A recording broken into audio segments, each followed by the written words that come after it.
Hello guys, samahan nyo kaming pumunta ng Food Lion para mamili ng milk, fresh milk, tsaka isda. Kasi nagkikrave ako ng isda. So ako daw magdadrive.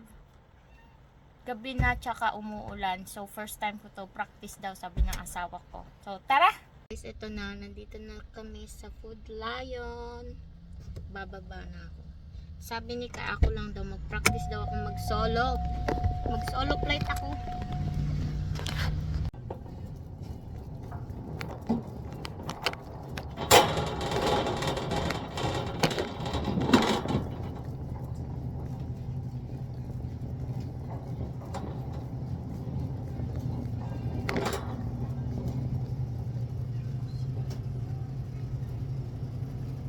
Hello guys, so nakauwi na kami. Solo flight nga ako. Ako lang ang nag-grocery kasi nga dito sa Amerika kailangan mong matutong maging independent. It's solo flight.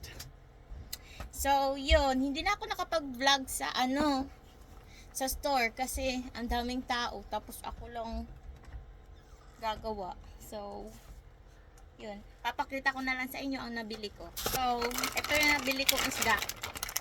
Whiting. Ito yung sinasabi ko na hindi ko pa nata-try. Pero ngayon, ita-try ko na. Kasi meron akong, pwede ko yung iprito or di kaya magsisinigang ako sa miso. Tapos, dahil hindi ako nakabili ng salmon o salmon.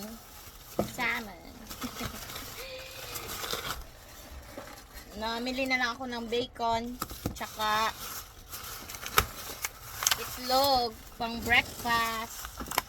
Pero yung breakfast ni Kai ay ito, chimichanga at itong corn dog. Yan, ito yung favorite niyang breakfast. Hindi siya magsasawa kahit araw-araw niya patong kainin. Convenient. Mili din kami ng ketchup, na ubusan na daw siya ng ketchup. Yung creamer niya na caramel macchiato. It's a weird breakfast, but it's smart Tapos namili ako ng in a way. cornstarch. Di ba wala to sa listahan? Tapos nabili.